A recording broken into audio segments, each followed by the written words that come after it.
L'hôpital est juste là. On s'est installé sur le parking pour être le plus proche possible des urgences de l'hôpital.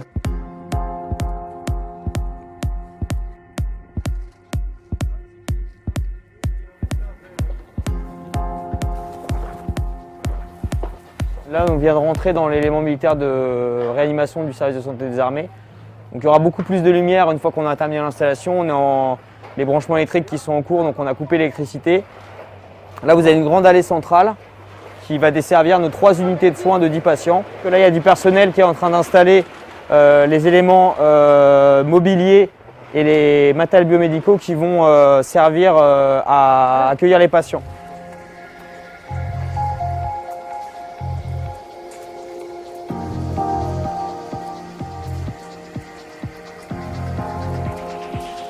Les unités de soins sont constituées de 3 tentes dans lesquelles on accueillera sur la longueur 10 patients. Là, vous avez les lits qui sont en train d'être mis en place. C'est un alignement de lits dans des tentes qui vont accueillir bientôt des patients atteints du Covid. On est en phase d'installation, ça va très vite, on est très nombreux, on est une centaine de personnes sur place. Les équipes médicales des 8 hôpitaux d'instruction des armées sont arrivées et donc là tout va aller très rapidement sur les installations. Ensuite on va passer dans une phase de qualification opérationnelle de la structure. On va vérifier que tout va fonctionner pour le mieux parce qu'il est hors de question d'accueillir des patients dans des mauvaises conditions. On veut les meilleures conditions possibles et donc en début de la semaine on pourra accueillir nos premiers patients. On va ressortir de l'unité de soins et je vais vous montrer un peu l'envers du décor. Donc ici, toute une zone logistique qui nous permettra de recevoir nos livraisons de produits.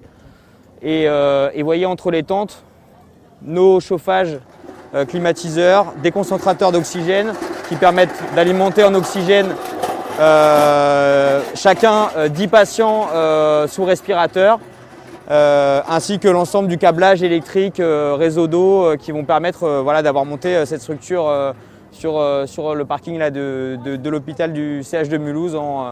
On a commencé le montage il y a 36 heures maintenant et on a déjà très bien avancé. Notre objectif c'est d'avoir donc ces 30 lits de réanimation et donc on va les équiper de l'ensemble du matériel biomédical nécessaire à un lit de réanimation, des respirateurs, des moniteurs cardiaques, des pousse-seringues et l'ensemble de matériel qui sont assez techniques et spécifiques à ces prises en charge là, puisqu'on s'est vraiment axé sur la prise en charge de la pathologie respiratoire sévère des patients atteints de Covid-19.